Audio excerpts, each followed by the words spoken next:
पढ़ पढ़ आलिम फाजिल होया, कदी अपने आप नूं पढ़िया ही नहीं। जा जा वड़दा मस्जिदां मंदिरां अंदर, कदे मन अपने विच वड़िया ही नहीं। एवें रोज़ शैतान नाल लड़दा, कदी नफ्स अपने नाल लड़िया ही नहीं। बुल्ले शाह आसमानी उड़दियां फड़दा है, जेड़ा घर बैठा उन्नू फड़िया ही नहीं। पढ़ पढ़ आलिम फाजिल होया, कदी अपने आप नू पढ़िया ही नहीं।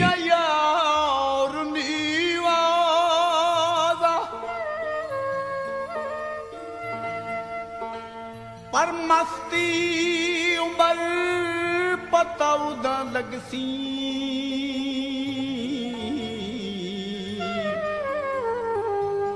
ते जद चिड़ी पै गई हथ बार।